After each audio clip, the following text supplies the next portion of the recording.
All right, ladies, real talk, we need to celebrate ourselves more. I know life can get busy, but when's the last time you took a step back to really acknowledge all that you've done? Karen Laos is the author of Trust Your Own Voice, Growing Your Influence Through Confident Communication. Karen is also a communication expert and confidence cultivator who's here to share her advice for women to reach for the skies at any age. We were talking about taking a moment to really acknowledge ourselves and celebrate, because it can feel like there's certain benchmarks in life that we need to meet and where we're going, and sometimes we can feel a little bit stuck. What would be your insight on that? Well, I love that you brought up celebration, because I have something that I recommend called a celebration portfolio.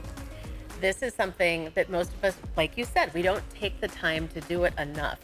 And it is a compilation of either nice words, things that people have said about you, cards that you've received, and make a list of your accomplishments and put it all in that one place, so that when you are feeling some of that imposter syndrome, or maybe you are feeling stuck and you go, hey, I want to remember how amazing I am, that is a great place to start.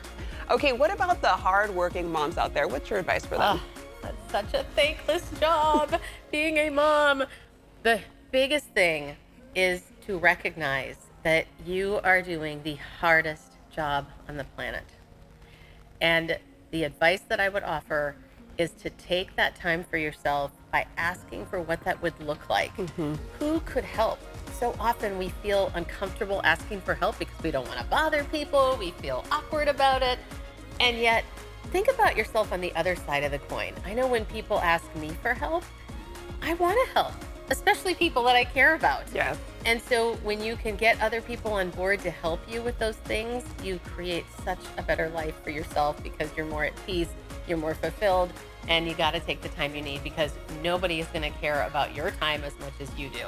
Oh my gosh, Karen, I already feel so much better just talking to you. I'm like, I can do the things. I can ask for help. I can speak up. Tell me, who's someone that's inspired you in your life to be the confident woman that you are? My mom. I know that is a common one that people use, but she had this mantra, be kind. And I remember so vividly a very specific example with us walking into her church, the church I grew up in, St. Peter's Church in Minneapolis, Minnesota, walking in, and we were at a brunch for a luncheon. Within seconds of walking into that room, she told me, we're going to sit at that table over there because I see that there's a woman that's not being included in the conversation. And I'm thinking, wow, Mom, that's pretty forethought, or whatever you want to call it. And so we did. And that is one of the things I thought, wow, she's so attuned to other people in the room. And she had such a joy and zest for life. And if I could even be half of what she is, or even a part of what she is, that is something that I would be really proud of. A trend that I'm seeing on social media a lot is people saying, all right, ladies, let's tell the 20-somethings, if we could give them advice, what would it be? So being that, you were in your 20-somethings at one point, as was I, and as a confident cultivator, what would be your advice to the 20-somethings out there?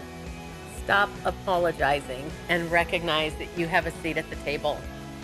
I was at an event this week, and there was a woman who was 26. She told me that later, but in front of most people that were older than her. And she kept starting her sentences with things like, well, I don't have as much experience as this person, or da-da-da. And I pulled her aside after, and I said, you are incredible. You've got to stop outing yourself. So I always tell people, don't out yourself.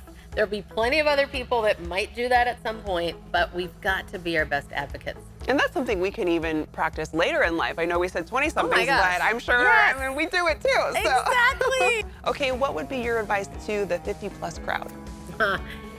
A lot of us, and I'm in that crowd now. I have to say that it's fascinating to me how many people in their 50s have lost confidence.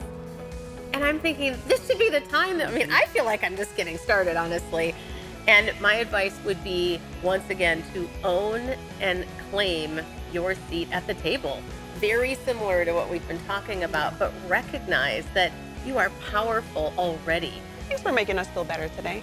You're so welcome. In the spirit of what we've been talking about with some of these words that get in our way, where we minimize things, like, for example, just and little, those words get in the way. I just want to share a little tip with you, as opposed to I want to share a tip. You can go to my website and download for free 9 words to avoid and what to say instead. All right, Karen Laos, like she said it here, and you can grab a copy of Karen's book, Trust Your Own Voice, and for more helpful tips from the Confident Cultivator, visit KarenLaos.com.